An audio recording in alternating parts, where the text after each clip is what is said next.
In the video, I made very clear, as I have before, that my interest in executing that warrant is not specific to Benjamin Netanyahu, but to anyone who they put a warrant towards for war crimes and crimes against humanity. And part of that is a reflection of a universal politics.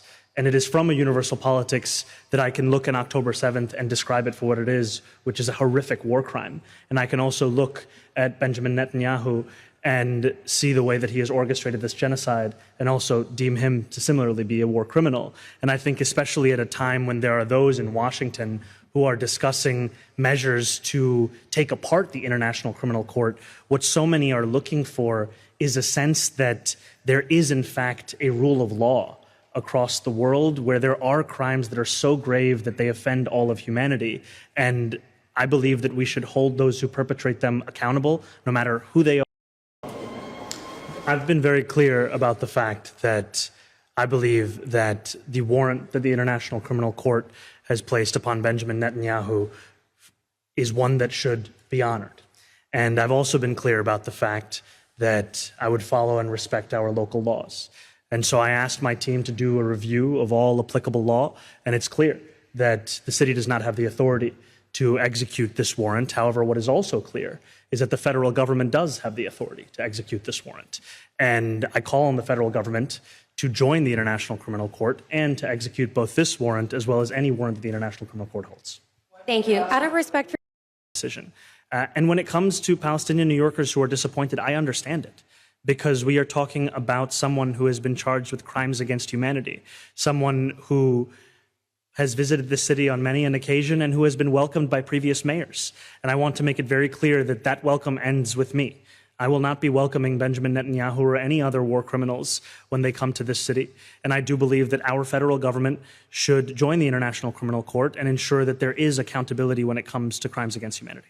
Thank you, Marsha. I consider October 7th to be a horrific war crime. I've considered it to be something that should be deeply opposed with every single fiber of our being.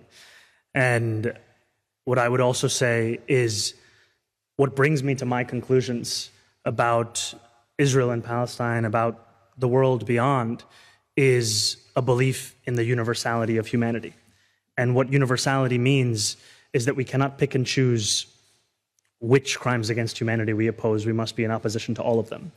And I think I would say that the International Criminal Court is a body that seeks to hold those across the world accountable for crimes against humanity, for war crimes, for things of that nature.